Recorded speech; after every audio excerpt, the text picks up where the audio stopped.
എന്നെ ഇവിടെ കണ്ടതുകൊണ്ട് പേടിക്കണ്ട, ഉറപ്പിക്കാൻ വേണ്ടി തന്നെ വന്നേ. അപ്പോൾ ബേസിക്കലി തലയിൽ കുറച്ച് എണ്ണ എടുത്ത് കമത്താമെന്ന് വിചാരിച്ചു. അപ്പം നിങ്ങൾ പറയും ചിലപ്പം പ്രാന്ത് മാറാൻ വേണ്ടി എണ്ണ മാത്രമല്ല തേക്കേണ്ടത്, തലയിൽ കുറച്ച് നെല്ലിക്കാത്തള വിടാൻ പറയും. എൻ്റെ മമ്മി പണ്ട് തുടങ്ങിയാൽ പറയുന്ന. ഞാൻ തല എണ്ണ വെക്കാൻ നേരത്തെ എനിക്ക് മിണ്ടാണ്ടിരിക്കാനൊന്നും തോന്നുന്നില്ല. എനിക്ക് എന്തെങ്കിലുമൊക്കെ ചരച്ചോണ്ടിരിക്കണം. വെറുതെ ഇരിക്കുന്ന എനിക്ക് താല്പര്യമില്ലാത്ത കാര്യമാണ്. ഞാൻ കുടഞ്ഞോണ്ടിരിക്കുന്നത് എന്താണെന്ന് വിചാരിക്കണ്ട. ഇതെന്തൊക്കെയോ ഞാനിട്ട് തിളപ്പിച്ച ഒരു എണ്ണയാണ്. ഇതിൻ്റെ താരിക്കോ ഞാൻ ഇട്ടിട്ടുണ്ട്.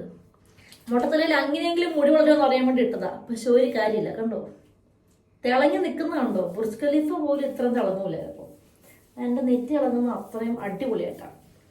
ബേസിക്കലി എൻ്റെ അമ്മച്ചി പറയുന്നു, ലൈക്ക് പപ്പയുടെ അമ്മ പറയായിരുന്നു, ചാച്ചൻ്റെ അതേ മൂക്ക്, ചാച്ചൻ്റെ അതേ നെറ്റി. ചാച്ചന് ഞാൻ ജനിച്ച അടുത്ത വർഷം തന്നെ മൂപ്പര് പോയി. കർത്താവിന് മനസ്സിലായി രണ്ടാപത്തും കൂടി ഒരു സ്ഥലത്ത് വെക്കണ്ടെന്ന് വെച്ചിട്ടാണെന്ന് എനിക്കറിയത്തില്ല. എന്തായാലും ദൈവം പുള്ളി അങ്ങ് വിളിച്ചു. പക്ഷേ ദൈവം ഒരു കാര്യം തീരുമാനിച്ചു. അപ്പൂപ്പനെ തിരിച്ചു വിളിച്ചാലും അപ്പൂപ്പൻ്റെ നെറ്റി മൂക്കും മോന്തയും കയ്യിലിരിപ്പും എല്ലാം കൊച്ചുമോക്ക് കൊടുത്തിട്ട് പോയേക്കാന്ന് കണ്ട് വിചാരിച്ചും തോന്നും. അതുകൊണ്ടായിരിക്കാം ചിലപ്പം ഈ 1.5 ഏക്കർ ഭൂമിയുള്ള ഈ നെറ്റി എൻ്റെ അപ്പനോ അപ്പൻ്റെ അനിയന്മാർക്കോ ചേട്ടന്മാരുള്ള മക്കൾക്ക് ആർക്കും കിട്ടിയിട്ടില്ല. എനിക്ക് തന്നെ കുടുംബത്തെ ഒരു ആമ്പിള്ളേർക്കും അധികം നെറ്റ് കൊടുത്തിട്ടില്ല. എനിക്ക് മാത്രം വാരിക്കോരി തന്നു. എന്തിനാണെന്നുള്ളത് ചോദിച്ചാൽ എനിക്കിതുവരെ അറിയത്തില്ല. ഞാൻ കഴിഞ്ഞ ദിവസം കറാമെ ഫുഡ് കഴിക്കാൻ അപ്പം എൻ്റെ ചേട്ടൻ കണ്ടിട്ട് പറഞ്ഞു, വീഡിയോസ് കാണാറുണ്ട്, ഞാൻ എൻ്റെ ഭാര്യയ്ക്ക് അയക്കാറുണ്ട്. എൻ്റെ ഭാര്യയ്ക്ക് ഇയാളെന്ന് വെച്ചാണ്ടല്ലോ, ഇയാളുടെ പ്രൊഫൈൽ ഞാൻ വീഡിയോ അയക്കുമ്പോഴത്തേനും ഭാര്യയ്ക്ക് ദേഷ്യം അതൊക്കെ.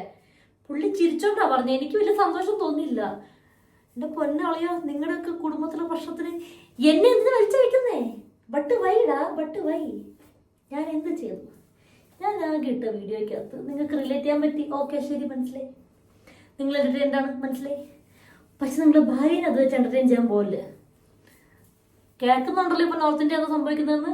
ഡ്രമ്മിൻ്റെ അകത്തുനിന്നൊക്കെയാണ് കിട്ടുന്നത്. അത് മറ്റേ സിമെൻ്റൊക്കെ അടച്ച് നീ തയ്പ്പിച്ച് വെച്ചോർണം, ചിലപ്പം കിട്ടും നിനക്കും കൂടി. വെറുതെ റിസ്ക് എടുക്കാൻ നിൽക്കണ്ട. എൻ്റെ വീഡിയോ വെച്ച് നിങ്ങൾ ആരെങ്കിലും ഡ്രമ്മിൻ്റെ അകത്തൊക്കെ വന്നാണല്ലോ, എനിക്ക് വയ്യടേ, എനിക്ക് വയ്യ. ആവശ്യത്തിലധികം വള്ളികൾ ഞാൻ തന്നെ പോയി പിടിക്കാറുണ്ട്. പുതുതായിട്ട് ആരും മേടിച്ചാറുണ്ട് എനിക്ക് വള്ളികളൊന്നും. നിങ്ങൾ അനാവശ്യമായ കൗതുകത്തിന് പോകുന്നതുകൊണ്ടല്ലേ നിങ്ങളൊക്കെ ഡ്രമ്മിലാക്കുന്നത്? അങ്ങനെയൊക്കെ പലരും ചോദിക്കുമായിരിക്കും. ഞാൻ ചോദിക്കില്ല, കാരണം ഇതൊക്കെ രസമല്ല ആശയ. പക്ഷെ ആശയ്ക്ക് ചിലപ്പോൾ രസം ഇഷ്ടപ്പെടത്തില്ലെങ്കിൽ ആശ നിങ്ങളെ പിടിച്ച് ചിലപ്പം കുത്തിക്കുന്ന് കളയുവോ, അല്ലെങ്കിൽ എന്താ പറയുക ഡ്രമ്മിൻ്റെ ഇതാക്കി കളയുവോ, കുന്നിൻ്റെ പോലെ കാഴ്ച കാണിക്കാൻ കൊണ്ടുപോകുക, സൈറ്റ് സീയിങ് എന്ന് പറഞ്ഞ് കൊണ്ടുപോയിട്ട് വ്യൂ പോയിന്റിൽ നിന്ന് തള്ളിയിടുകയോ, അങ്ങനെ എന്തൊക്കെയോ കൗതുകങ്ങളാണ് ഇപ്പോൾ പിള്ളേർക്ക്. വെറുതെ തല വെച്ച് കൊടുക്കാൻ നിൽക്കണ്ട, ഒരു രസം ഉണ്ടാവില്ല.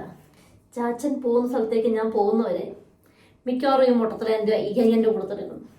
സന്തോഷത്തോടെ ഈ മുട്ടത്തലും പ്രതിമ ആര് കൈമാറി കൈ ഏക്കുന്നോ അവരുടെ കാര്യം കട്ടപ്പോകുക. എന്നോട് കുറേ ചോദിക്കാണ്ട് എവിടെ നിന്നാണ് എനിക്ക് ഇത്രയും കഥകൾ അധികം കിട്ടുന്നുള്ള കാര്യം.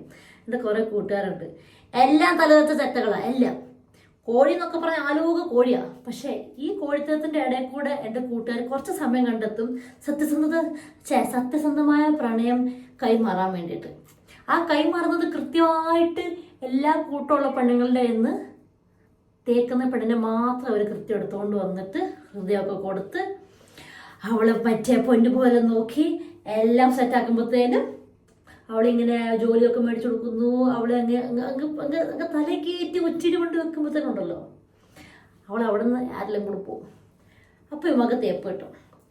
ഈ കണ്ട കാലം മൊത്തം കോഴിത്തരം കാണിച്ച് നടന്നിട്ടുണ്ടെങ്കിലും തേപ്പ് കിട്ടുന്ന താല്പര്യമില്ലാത്ത കാര്യം അവർക്ക്. അപ്പത്തേനും ഹൃദയം പൊടിഞ്ഞ് മണ്ണാങ്കട്ട എല്ലാം കൂടി പൊടിഞ്ഞ് ഒലിച്ച് പണ്ടാർ തുടങ്ങിപ്പോവും. അപ്പം ഞാൻ എൻ്റെ തെണ്ടറിയും, എടാ നിനക്ക് വീണ്ടും തേപ്പ് കിട്ടിയില്ലേ, പറ കേക്കട്ടെ എന്ന് പറഞ്ഞു. ആദ്യമൊക്കെ ഞാൻ ചുമ്മാ രസത്തിന് വേണ്ടി ചുമ്മാ കുത്തിരിപ്പുണ്ടാക്കാൻ വേണ്ടി ഞാൻ കേട്ടോണ്ടിരുന്ന. പിന്നെ എനിക്ക് പാവം തോന്നി തുടങ്ങി. കാരണം ഈ 15 പേര് ശരിക്കും സത്യസന്ധമായ കാര്യം ഞാൻ പിന്നീട് മനസ്സിലാക്കിയത്. കാരണം ഞാൻ വിചാരിച്ച ഇവന്മാരും ഈ യൂഷ്വൽ കോഴത്തിലാണെന്ന് വിചാരിച്ചത്. പക്ഷെ അല്ല, അത് ചിലർ ആക്ച്വലി സത്യസന്ധമായിട്ട് പ്രണയത്തിലായിരുന്നു. പക്ഷെ ആ കുട്ടിക്ക് മനസ്സിലായില്ല. ആ കുട്ടി വിചാരിച്ചു എപ്പോഴും പോയ കോഴത്തിലായിരിക്കുന്നത്.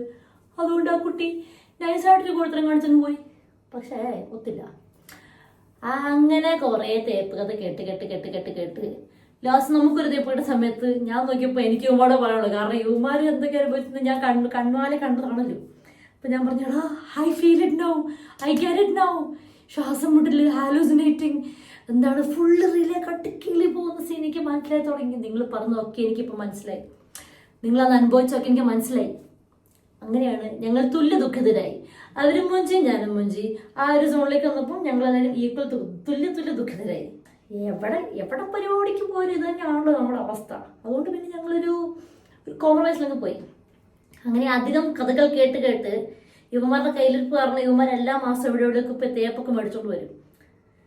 കുറേ ഇൻഫർമേഷൻ ആയപ്പം എൻ്റെ തലയിൽ സ്റ്റോർ ആവുന്നില്ല. ഒന്നാമത് എൻ്റെ മൊട്ടത്തിൽ മുടി പോലും ഇല്ല.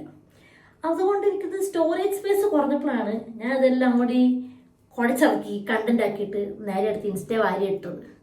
അപ്പോൾ ആണ്ട്രാ നിങ്ങൾക്ക് റിലേറ്റ് ആവുന്നു. അപ്പോൾ എനിക്ക് ഒന്നുകൂടെ സമാധാനമായി. കാരണം ഞാനും എൻ്റെ പൊട്ടനായ കൂട്ടുകാരും മാത്രമല്ലാതെ നാട്ടിൽ വീണ്ടും കുറേ തേപ്പുകൾ ഏറ്റുവാങ്ങുന്നവരുണ്ടെന്നുള്ള കാര്യം എനിക്ക് മനസ്സിലായി. അതിൽ ഞാൻ അഭിമാനിക്കുന്നു. അതിൽ എനിക്ക് വളരെയധികം സന്തോഷമുണ്ട്.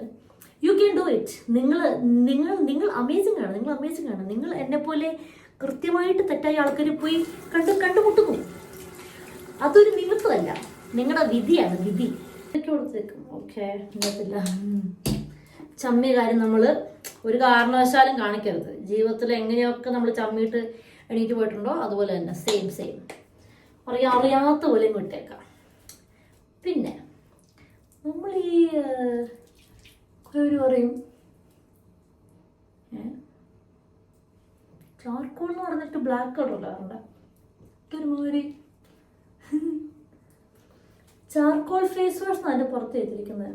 മോമോസൊന്നും വാങ്ങിയ സാധനമൊക്കെ കൊള്ളാം. പക്ഷെ ഞാൻ മുടി വരെ തെച്ച എൻ്റെ കാർക്കൂന്തലിൽ മൊത്തമായി കുഴപ്പമില്ല. അപ്പോൾ ബേസിക്കലി ഞാൻ പറഞ്ഞു തന്നിട്ടുണ്ടായിരുന്നു. ഈ കുറേ പേരുണ്ട് റിലേഷനിൽ കയറി ആദ്യത്തെ ദിവസങ്ങളിലൊക്കെ ഫുള്ള് മറ്റേ കാപ്പിടിക്കാൻ കൊണ്ടുവന്നു, ചായ മേടിച്ചു കൊടുക്കുന്നു, ഷൂ മേടിച്ചു കൊടുക്കുന്നു, ഉടുപ്പ് മേടിച്ചു കൊടുക്കുന്നു, കമ്പനി മേടിച്ചു കൊടുക്കുന്നു. ചെക്കന്മാർക്കാണെങ്കിൽ ഷൂസ്, ഷർട്ട്, നിക്കറ് മേടിച്ചു കൊടുക്കുന്ന സാധനം കാണത്തില്ല. ഇതെല്ലാം കഴിഞ്ഞിട്ട് ഒരു സുപ്രഭാതത്തിൽ പെട്ടെന്ന് എല്ലാം പോകും. അപ്പം ഭയങ്കര തിരക്കാ, കുടുംബത്ത് ഭയങ്കര പ്രശ്നമാ. നേരത്തെ കുടുംബം പണിയൊന്നും ഇല്ലായിരുന്നല്ലോ, വെറുതെ നടക്കുമായിരുന്നല്ലോ. നിങ്ങൾ വെറുതെ ഓരോ വ്യാമോഹം ഉണ്ടാക്കി കൊടുക്കുന്നത് ആൾക്കാർക്ക്. വയലുള്ള ചാർക്കോളെന്ന് പറഞ്ഞ എന്തൊക്കെയോ സാധനമൊക്കെ പോയി. എൻ്റെ മമ്മി ഇപ്പം കണ്ടാൽ പറയും ഇതൊക്കെ വിഷമാണ്, എന്തൊക്കെ കെമിക്കലാണോ മുഖത്ത് വാരി പൊക്കുന്നത് എന്ന് പറയും മമ്മി. എനിക്കറിയാം. വീണ്ടും ഞാൻ ടോപ്പിക്കൊന്ന് പോയി. നേരത്തെ പറഞ്ഞു തന്നത് ആണായാലും പെണ്ണായാലും നിങ്ങളെയും കൊണ്ട് എന്താണ് ആക്ഷനബിൾ അല്ലാത്ത വേർഡ്സ് പറയാതിരിക്കുക, പ്രോമിസസ് ചെയ്യാതിരിക്കുക.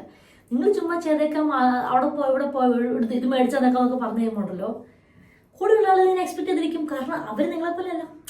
അവർ പ്രാക്ടിക്കലായിട്ട് ശ്രദ്ധിക്കണമെന്നില്ല. ചിലപ്പോൾ നിങ്ങളോടുള്ള അമിതമായ സ്നേഹം കാരണം, കുത്തിക്കഴിപ്പ് കാരണം ചിലപ്പോൾ അവർ വിചാരിക്കും നിങ്ങൾ ശരിക്കും ഓക്കെ നിങ്ങൾ പറഞ്ഞൊക്കെ നിങ്ങൾ ചെയ്യുമായിരിക്കും എന്ന്. പക്ഷെ മുക്കാല സമയങ്ങളിൽ നമ്മൾ പറയുന്നതും ദൈവം എഴുതി വെച്ചിരിക്കുന്നതും നേരെ ഓപ്പോസിറ്റ് ആയിരിക്കും. കാരണം നമ്മളെ കയ്യിൽ അങ്ങനെയാണല്ലോ.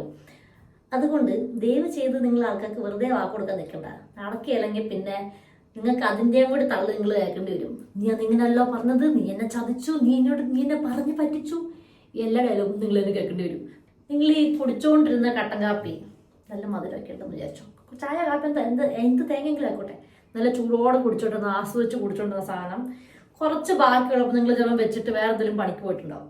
ആ പണിയെല്ലാം കഴിഞ്ഞ് നിങ്ങൾ തിരിച്ചു വന്നിട്ട് ആ തണുത്ത് പോയ സാധനം എടുത്ത് കുടിക്കുമ്പോൾ ഒരുമാതിരി കുരങ്ങി ഇഞ്ചി കടിച്ചൊരു ഫീലില്ലേ നിങ്ങൾക്ക്? മറ്റേ ചായ കയ്പും എല്ലാം കൂടി ആയിട്ട് അടിക്കത്തില്ല, കാപ്പിയാണ് ചായ ആണെങ്കിലും. ആ അവസ്ഥയാണ് നിങ്ങളുടെ റിലേഷൻഷിപ്പിന്.